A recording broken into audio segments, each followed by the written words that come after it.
Pesona si Gadis Desa, episode 52 dengan judul Aktivitas Ranjang. Selamat mendengarkan. Di salah satu restoran ternama di Jepang terlihat satu keluarga yang tengah asik menikmati berbagai macam jenis sashimi.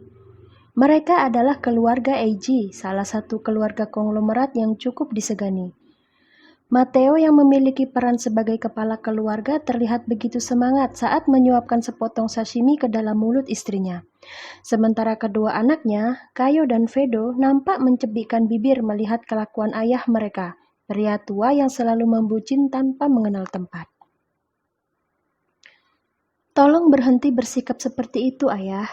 Sadar tidak kalau mata semua pengunjung restoran terarah ke meja kita? Ini memalukan, ayah. Protes Fedo sembari menjejalkan makanan ke dalam mulutnya. Biar saja, ayah tidak peduli. Lagi pula tidak ada yang meminta mereka untuk melihat ke arah kita. Iya kan, darling? Sahut Matteo tak berperasaan. Bu, tolong beritahu ayah supaya berhenti bermesraan di depan umum. Minta ayah untuk melanjutkan kemesraan kalian di rumah nanti. Abigail tertawa pelan mendengar rengekan putranya. Dia kemudian memperhatikan ke sekeliling restoran. Benar saja, rupanya orang-orang memang sedang melihat ke arah mejanya. Pantas saja Fedo sampai merengek seperti ini. Hentikan, Matt, aku sudah kenyang, ucap Abigail seraya menahan tangan suaminya yang ingin kembali menyuapkan sashimi. Mana ada kenyang, darling? Lihat tubuhmu, ini terlalu kurus. Kau tahu bukan kalau aku tidak suka pada wanita yang hanya berisi tulang dan kulit? Sama sekali tidak ada enak-enaknya saat sedang bercinta. Seperti sedang meniduri batang pisang yang bernyawa, sahut Matteo dengan entengnya. Abigail, Fedo, dan Kayo sama-sama tercengang kaget mendengar ucapan pria tua yang kini tengah asik menikmati telur ikan salmon. Sungguh, Abigail sangat ingin merontokkan semua gigi yang ada di dalam mulut suaminya. Bisa-bisanya Matteo bicara dengan begitu vulgar di hadapan kedua anak mereka. Sungguh definisi seorang ayah yang buruk. Hei, kenapa kalian diam saja? Ayo makan. Matt, aku rasa garpu ini perlu kugunakan untuk mengorek kerongkonganmu. Kau ini sudah gila atau bagaimana? Bisa-bisanya kau berkata vulgar di depan Kayo dan Fedo. Kau sadar tidak kalau ucapanmu bisa menggiring mereka ke jalan yang tidak benar? Amuk Abigail seraya mengacungkan garpu ke depan wajah suaminya. Bukannya takut, Matteo malah dengan santai mengambil garpu di tangan istrinya kemudian meletakkannya di atas meja. Darling, kita ini hidup di zaman modern. Tidak ada gunanya juga menutupi sesuatu yang berhubungan dengan aktivitas ranjang pada anak-anak kita. Karena tanpa kita ajari pun mereka sudah bisa mencari tahu sendiri seperti apa rasanya. Buktinya Fedo, anak sulung kita ini bahkan hampir menghabiskan setiap malamnya dengan mengajak para gadis untuk bersenang-senang. Lalu apa pengaruhnya jika aku berkata seperti tadi? Itu sudah menjadi hal yang biasa dia lakukan, darling, jelas Matteo. Mungkin iya bagi Fedo, tapi tidak bagi Kayo. Dia itu tidak pernah berhubungan dengan apa yang disebut aktivitas ranjang. Bagaimana kalau nanti dia sampai merasa penasaran kemudian mencari tahu di luaran sana?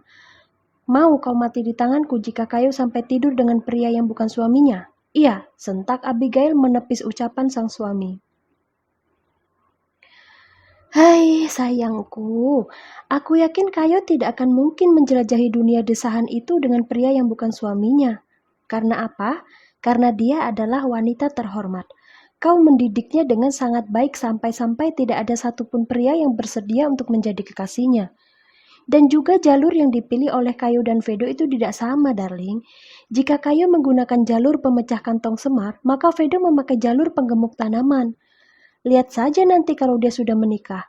Aku jamin perut Luri akan langsung membuncit begitu terkena pupuknya. Abigail yang tadinya sedang emosi tak kuasa untuk tidak tertawa saat Matteo menyebutkan kata-kata yang cukup nyeleneh. Dan begitu juga dengan Kayo dan Fedo. Mereka terkikik pelan sambil terus menggelengkan kepala. Ayah mereka sungguh ajaib karena mampu menemukan kosakata yang ambigu untuk menyebut sikap mereka dalam menanggapi aktivitas ranjang. Astaga, Matt, aku tidak mengerti kenapa dulu bisa menerimamu sebagai suami. Aku rasa waktu itu pikiranku sedang tidak waras, ucap Abigail setelah puas tertawa.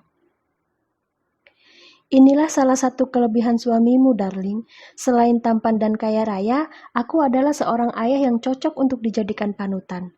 Meski sedikit tabu untuk sebagian orang, kita tidak boleh berpikiran sempit tentang hal-hal seperti ini.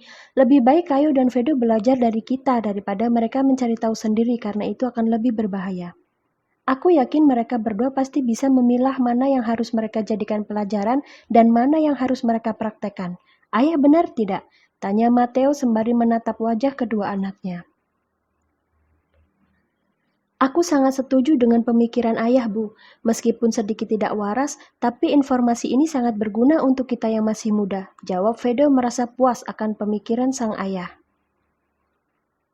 Kalau kau, Kai, apa tanggapanmu tentang dunia aktivitas ranjang yang baru saja dibahas oleh ayahmu? Tanya Abigail penasaran. Untuk seperkian detik Kayo hanya diam sambil mengaduk-aduk minuman di dalam gelas. Dia sibuk dengan pikirannya sendiri. Kai, kau baik-baik saja? Aku tidak menyalahkan jika ayah memiliki pemikiran seperti itu, Bu. Tapi jika itu disampaikan pada anak-anak yang berpikiran terbuka seperti aku dan Kak Vedo tentunya. Kesimpulan yang jauh lebih buruk bisa saja muncul jika perkataan ayah disampaikan pada orang dan waktu yang kurang tepat. Misalnya bagi mereka yang tidak pernah mendapat pendidikan seksualitas dari orang tua maupun dari sekolah. Anak-anak ini pasti akan beranggapan kalau aktivitas ranjang adalah sesuatu yang bisa mengekspresikan apa yang mereka rasakan. Ini berbahaya, Bu. Karena itulah aku harap ayah lebih hati-hati lagi jika ingin membahas masalah seperti ini. Pastikan hanya ada kita yang mendengar, ucap Kayo tegas. Matteo dan Vedo terdiam sambil menelan ludah.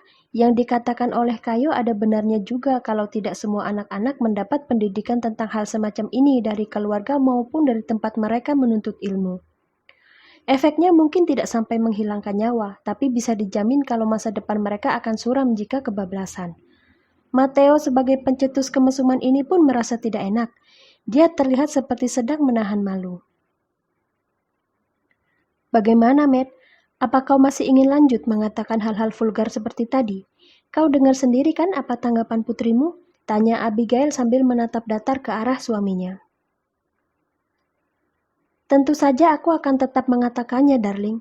Tapi itu hanya di depanmu dan di depan kedua anak kita.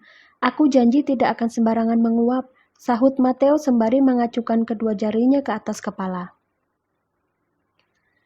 Kayo tertawa melihat cara unik ayahnya dalam mengucap janji. Setelah itu pandangannya tertuju ke arah pintu masuk restoran di mana ada dua orang wanita tengah berjalan masuk ke dalam. Kenapa, Kai? Tanya Vedo heran melihat raut wajah adiknya mendadak berubah seperti sedang menahan kesal. Kak, sebenarnya kau itu meniduri wanita jenis apa sih? Bisa-bisanya kau mengajak seorang nenek gayung yang tidak tahu diri untuk menemanimu mendesah sepanjang malam. Aku muak melihatnya terus muncul di sekitar kita, Kak. Benar-benar sangat menggelikan, jawab Kayo jengkel. Kau ini bicara apa, Kai? Nenek gayung apa yang kau maksud? Lihat ke arah pintu masuk, nenek gayungnya ada di sana. Vedo dan kedua orang tuanya pun langsung menoleh ke arah pintu masuk. Setelah itu mereka sama-sama menarik nafas berat begitu tahu siapa yang dimaksud nenek gayung oleh Kayo. Adikmu benar, Ved. Ibu juga mulai risih dengan sikap Kanita dan juga ibunya. Mereka begitu angkuh dan tidak tahu malu, ucap Abigail ikut berkomentar. Ada apa ini, darling? Kau seperti pernah bertengkar dengan mereka saja, tanya Matteo curiga. Sebelum Abigail sempat menjawab, Kanita dan ibunya sudah lebih dulu menghampiri meja mereka. Kayo yang masih kesal dengan kejadian saat di salon pun langsung membuang muka ke arah lain. Halo Fred, Kai. Halo Paman Matteo, Bibi Abigail. Sapa Kanita seraya tersenyum manis semanis tebu busuk. Halo Kanita, sapa Matteo mewakilkan keluarganya. Halo Nyonya Milly, apa kabar? Seperti yang Anda lihat, Tuan Mateo, kabarku selalu baik, sahut Milly angkuh. Kanita kemudian melihat ke arah Vedo yang hanya diam sambil menikmati makanan. Sejak kejadian mengerikan waktu itu, Kanita memang sedikit menjauhinya. Bukan karena takut, tapi dia hanya ingin mencari celah untuk bisa menarik simpatik pria kaya raya ini. Oh, ada Nyonya Abigail dan Nona Kayo juga ternyata. Apa kabar? Kalian pasti bahagia sekali kan setelah apa yang terjadi di salon waktu itu? Tanya Milly penuh nada menyindir. Tentu saja kami sangat bahagia setelah melihat Anda diacuhkan oleh semua orang. Bagaimana? Apa sekarang Nyonya tertarik untuk mengulang kejadian seperti waktu itu? Aku tidak keberatan untuk melakukannya, Nyonya Milly yang terhormat, sahut Kayo seraya tersenyum miring. Kau, jaga bicaramu, Nona Kayo. Aku diam bukan berarti aku kalah dan takut, tapi aku diam karena aku tidak selevel dengan orang rendahan seperti kalian. Amuk Milly sambil menunjukkan jari. Melihat adik dan ibunya hendak dipermalukan, Vedo segera mengambil tindakan. Dia dengan sangat kasar menepis jari ibunya Kanita dari depan wajah adiknya. Matteo yang melihat keributan tersebut hanya diam saja. Belum waktunya untuk dia mengambil tindakan, begitu pikirnya. Nyonya Milly, sekarang tolong jawab pertanyaanku dengan baik. Lebih rendah mana antara Kayo yang membela ibuku dengan putrimu yang terus merengek meminta untuk ditiduri, ha? Sebelum kau menuduh orang lain jauh lebih rendah darimu, sebaiknya kau perhatikan dulu seperti apa kelakuan putrimu di luaran sana. Wanita ini, geram Vedo sambil menunjuk wajah Kanita. Wanita ini hampir di setiap malamnya selalu merangkak naik ke atas ranjang para pria.